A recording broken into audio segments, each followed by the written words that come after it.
بسم اللہ الرحمن الرحیم الحمد للہ رب العالمین الرحمن الرحیم۔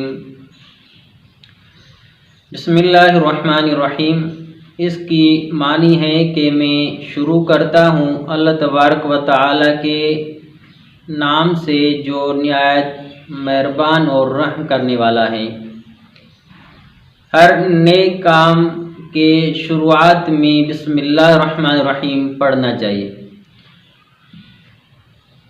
جیسے کہ رسول اللہ صلی اللہ علیہ وسلم کا فرمان ہے کہ کل امر ذی بال لم یبدأ بسم اللہ فہو اخطأ، کہ جو بھی اچھا کام اللہ تبارک و تعالی کے نام سے شروع نہ کیا جائے تو وہ اللہ تبارک و تعالی کی رحمت سے کٹا ہوا ہوتا ہے۔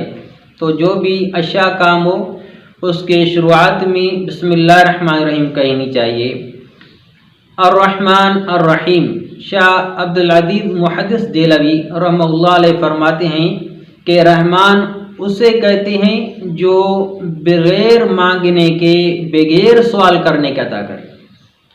دیکھو، ہمیں جو یہ وجود ملا ہے، ہمیں یہ جو اعضاء ملے ہیں، آنکھیں ملی ہیں، کان ملی ہیں، ناک ملی ہے، زبان ملی ہے، یہ سارا جو ہمیں وجود ملا ہے، دل اور دماغ ملا ہے، یہ ہم نے اللہ تبارک و تعالیٰ سے مانگا نہیں تھا۔ بغیر مانگنے کے اللہ تبارک و تعالیٰ نے یہ نعمتیں ہمیں عطا کی ہیں۔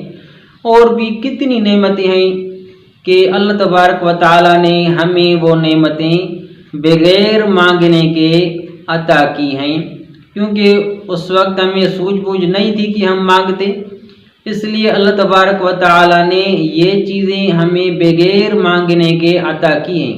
اور بھی کتنی نعمتیں ہم استعمال کرتے ہیں، ہمیں اللہ تبارک و تعالیٰ کی طرف سے ملی ہیں کہ ہم نے وہ مانگی بھی نہیں ہیں۔ اور جب مانگتے ہیں تو بھی اس سے ہی کہ رحیم ہے، رحیم اسے کہتے ہیں جو مانگنے پر بھی عطا کرے۔ تو جو بھی نعمت مانگنی ہو وہ بھی اس اللہ تبارک و تعالی سے ہی مانگیں، کیونکہ وہ ہی عطا کر سکتا ہے اور کوئی نہیں عطا کر سکتا۔ الحمدللہ، یہ سورہ فاتحہ کا پہلا جملہ ہے۔ الحمدللہ پہلی آیت ہے، الحمدللہ رب العالمین۔ الحمدللہ یعنی تمام تعریفیں اللہ تبارک و تعالی کے لیے ہیں۔ حمد ایک ہوتا ہے حمد اور ایک ہوتی ہے مدح، ان میں فرق ہے۔ حمد ایسی تعریف کو کہتے ہیں جو کسی کی ذاتی اوصاف یا ذاتی افعال پر کی جائے تعریف، اسے حمد کہتے ہیں۔ اور مدح عام ہے، چاہے وہ کسی کے ذاتی اوصاف یا افعال ہوں یا غیر ذاتی اوصاف اور افعال ہوں، ان پر جو تعریف کی جائے اس کو مدح کہتے ہیں۔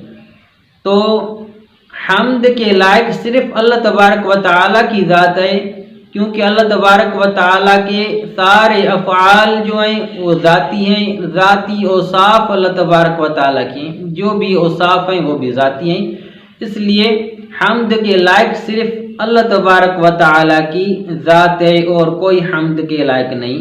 رب العالمین جو پالنے والا ہے تمام جہانوں کا۔ رب کہتے ہیں پالنے والے کو، تربیت کرنے والے کو۔ اب صرف ایک لفظ کو ہی اگر کوئی آدمی سمجھ لے تو وہ آدمی شرک کے قریب بھی نہیں جا سکتا، کیونکہ جو ذات تربیت کرنے والی ہے، رب کی معنی ہے تربیت کرنے والا، جو تدریجاً تربیت کر کے کمال کی حد تک پہنچائے، اسے کہتے ہیں رب۔ تو یہ اللہ تبارک و تعالیٰ کی ذات ہے۔ کیسے انسان کو اللہ تبارک و تعالیٰ وجود عطا کرتا ہے اور اس کی خوراک، اس کے کھانے پینے کا انتظام اللہ تبارک و تعالیٰ کرتا ہے، پھر اس کو اللہ تبارک و تعالیٰ کمال کی حد تک یعنی جوانی تک بھی پہنچاتا ہے۔ تو یہ صرف اللہ تبارک و تعالیٰ کی ذات ہے۔ کیونکہ تربیت کے لیے جو چیزیں ضروری ہیں وہ بھی اللہ تبارک و تعالی عطا کرتا ہے اور کوئی نہیں، جیسے رہائش ہے، خوراک کی ضرورت، پانی کی ضرورت، ہوا کی ضرورت، یہ تمام چیزیں ہیں، حفاظت کی ضرورت ہے، وہ بھی اللہ تبارک و تعالی عطا کرتا ہے۔ تو جو بھی چیزیں ہیں یہ ساری چیزیں اللہ تبارک و تعالی کے اختیار میں ہیں، وہ عطا کرتا ہے، اس لیے تربیت کرنے والا رب بھی وہ اللہ تبارک و تعالی ہے۔ جب تربیت کرنے والا وہ اللہ تبارک و تعالی ہے تو کوئی کیسے اس کا شریک اور حصے دار بن سکتا ہے؟ اور کوئی نہیں بن سکتا اس کا حصے دار۔ تو جب اس کا کوئی شریک اور حصے دار بھی نہیں ہے تو حاجت روائی کے لیے کسی اور کے پاس جانے کی ضرورت بھی نہیں ہے، وہی اللہ تبارک و تعالی سب کی حاجت روائی کرتا ہے۔ تربیت کرنے والا وہ اللہ تبارک و تعالی ہے۔ الحمدللہ رب العالمین۔ عالمین جمع عالم کی معنی ہے جہان، جمع کا صیغہ اس لیے یہاں اللہ تبارک و تعالی نے استعمال فرمایا کہ عالم جو ہیں وہ کئی عالم ہیں۔ انسانوں کا عالم الگ ہے، حیوانوں کا عالم ہے، پرندوں کا عالم ہے، فرشتوں کا عالم ہے، حشرات الارض کا عالم ہے۔